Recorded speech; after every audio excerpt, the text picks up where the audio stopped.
said that there'd be no compromises with Vladimir Putin. I just wanted to ask both of you, firstly, are there compromises that you think that President Zelensky is going to have to make? And President Zelensky, is there anything that you might be thinking that you may be able to offer or bring to the table, for example, elections? Thank you. I think you're going to have to always make compromises. You can't do any deals without compromises. So certainly he's going to have to make some compromises, but hopefully they won't be as big as some people think you're going to have to make. That's all. That's all we can do. I'm here as an arbitrator, as a mediator to a certain extent between two parties that have been very hostile, to put it mildly. They've been very hostile. This has been a vicious war. This has been a vicious war.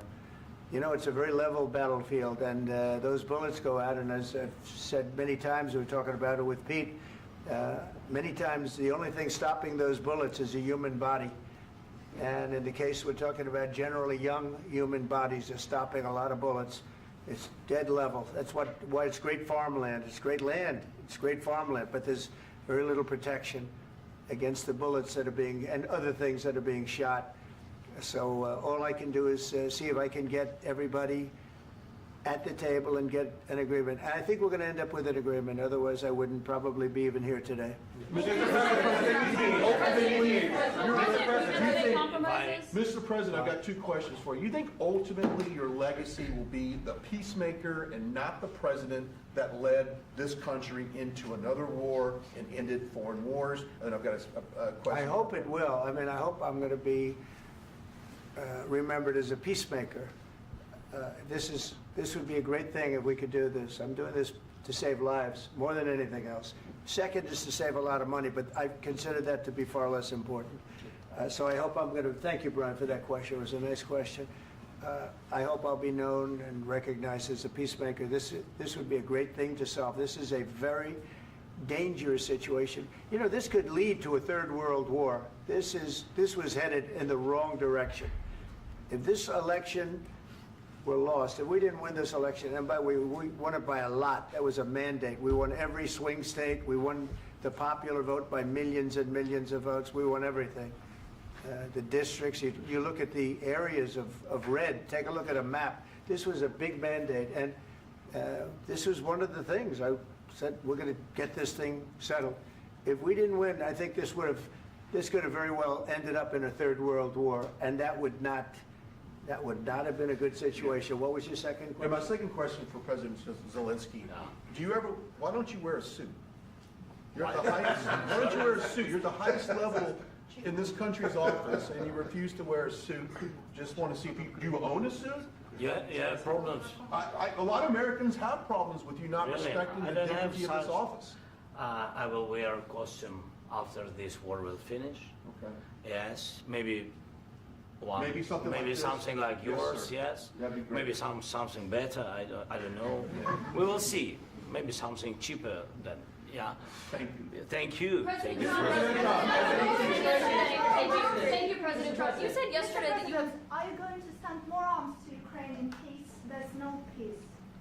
Yeah, we're going to have arms to Ukraine, yeah, sure. Hopefully I won't have to send very much, because hopefully we're going to have it finished. We're looking forward to finishing this quickly. We're not looking forward to sending a lot of arms. We're looking forward to getting the war finished so we can do other things. But we very much appreciate the agreement, because we needed what they had, and we're treating, you know, our country is now treated fairly. Biden didn't do that. He didn't know what the hell he was doing. This should have never happened. This should have never started. But, you know, sure, the answer is yes, but hopefully we won't have to send much, because I'm looking forward to getting it done quickly, very quickly. Does that mean you'll provide security guarantees, Mr. President? I don't want to talk about security yet, because I want to get the deal done. You know, you fall into the same trap like everybody else. A million times you say it over and over. I want to get the deal done. Security is so easy. That's about 2% of the problem. I'm not worried about security. I'm worried about getting the deal done. The security is the easy part. Security is very nice. Everybody stops shooting. And now will Europe put people there? I know France is going to. I know the UK is going to. I know other countries are going to, and they happen to be right next door. We haven't committed, but we could conceivably. You know, we have security in a different form. We'll have workers there digging, taking the raw earth. so that we can create a lot of great product in this country. So in that sense, you have something, but we haven't determined that yet. I will say, in speaking to France and in speaking to, and they were here, as you know, last week and just the other day, they have committed to a lot of security. I don't think you're going to need much security. I think once this deal gets done, it's over. Russia's not going to want to go back, and nobody's going to want to go back. President When Zelensky this shaking when his this head deal no. ends, I really believe this deal is going to be over. Well, Question? Yeah, please go ahead. Thank you. Go ahead. Thank you. Yeah. Mr. President, thank you. You had Mr. Macron and Keir Starmer at the White House this past week, both of whom praised your courage and conviction to lead the pathway towards peace. Yes. Part of that involved, though, re-engaging Russia in diplomatic relations, something that previous leaders lacked the conviction to do so. What gave you the moral courage and conviction to step forward and lead that? Well, I love this guy. Who are you with? One American News, sir. Well, that's why I like him. One American News does a great job. I like the question. I think it's a very good question. It's a pathway to peace. It's a pathway to getting something solved. And I feel that as the head of this country, I have an obligation to do that. Plus, you know, we're very much involved. We got involved. It's too bad we got involved because there should have been no involvement, because there should have been no war. And there shouldn't have been October 7th. That would have never happened. As you know, Iran was broke. They had no money to give to Hezbollah. They had no money to give to Hamas. They were stone cold broke. And then under Biden, they became rich as hell. They went from no money to $300 billion in a period of 4 years. And they gave a lot of that money away, and you see what happened. And that's a real mess also that we hope to be able to solve. But no, I appreciate your question very much. I feel I have an obligation to try and do something to stop the death. If I can answer, yes, if I can answer, Please, sorry, go ahead. please. And I do like your clothing, by the way. Yeah, really? Even though I think he's a Yeah, great guy, yeah. by the way. But I don't know if you two like each other. But you know what? I think No, he's no, dressed. I think he's why? dressed I like this beautifully. guy. I don't know I think him. he's dressed beautifully. So I have more serious things than answer on such Yeah, question. sure, that's I will okay. answer on more serious That's a good question if statement. I can. That's good. Yeah, so please, about security guarantees and about just ceasefire. We can't just speak about ceasefire and speak and speak. It will not work. Just ceasefire will not never work because I'm like a president. I have this experience, and not only me. Ukraine before my presidency, from the 2014, Putin broken 25 times. 25 times he broken his own signature. 25 times he broken ceasefire. But he never broke to me. He never broke No, to no, me. you were the president. He You never were the broke- president he during. never broke to me. In 2016, you've been the president, Mr. President. You've been the president, but he had, of course, not with you, but he had during those period. He had conversations with our side, and we had Normandy format. You know, the France, Germany, Ukraine, and Russia, and he broken 25 times. That's why we will never accept just ceasefire. It will not work without security guarantees. Security guarantees, maybe President is right about this document and other, but this document is not enough. Strong army is enough because his soldiers afraid, Putin's soldiers afraid of our soldiers when we're strong enough. If we are not strong enough, if we are empty, if our storage is empty, we can't defend our land. Today, you know, he knows that we have all the world knows that we have meeting, yes? Why he's using ballistic? Putin today using ballistic on our hospitals, schools, and etc. Ballistic. So he knows that we are here and that President Trump is really have goodwill to stop this war. And you hear now the president. So why he's using? So he doesn't want to stop. He doesn't want. But I hope that we will do it. Really, we'll do it. Security, when we speak about security guarantees, when the Europeans are ready for contingents, they need USA backstop. If there will not be United States, we will not never have any contingents, strong contingents from the Europeans, because they don't want to divide alliance, connection between the United States as the main and strongest ally and Europeans. And this is crucial, this is important. That's what we want to speak about very much. This is very important. And air defense. So air defense, really, we have big deficit with all these systems, and we need to provide this. We need it very much. Otherwise, Putin will never stop and will go further and further. He doesn't want. He hates us, you know? It's not about me. He hates Ukrainians. He thinks that we are not a nation.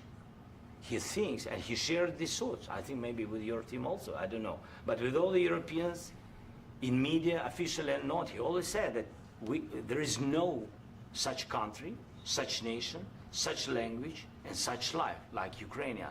No, he really doesn't respect all the Ukrainians, and he wants to destroy us. And you are right, Mr. President, that's 2%. This document, maybe other documents, it's a very good start, very good, but it will not enough to stop this person.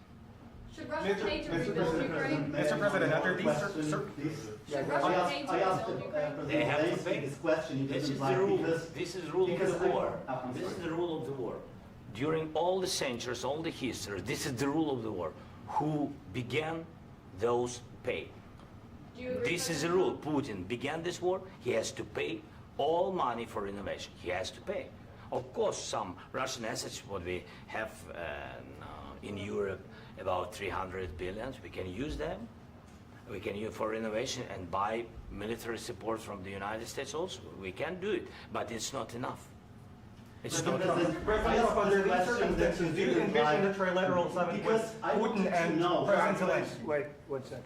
I asked this question that you didn't like because I wanted to know if you want to position yourself in the middle between Russia and Yes. Ukraine or on the Ukraine side. No, I'm in the middle. I want to solve this thing. I'm for both. I want to get it solved.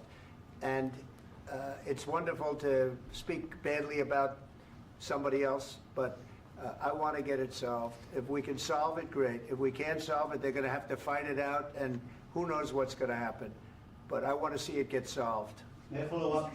One more question about U.S. troops in Europe. After Russian invasion of Ukraine, your predecessor sent additional troops to Eastern Europe, including Poland, my country. Yeah. Are you committed to keeping these troops on the eastern flank of NATO in the future? I'm very committed to Poland. I think Poland has really stepped up and done a great job for NATO. They, as you know, they paid more than they had to. They are one of the finest groups of people I've ever known.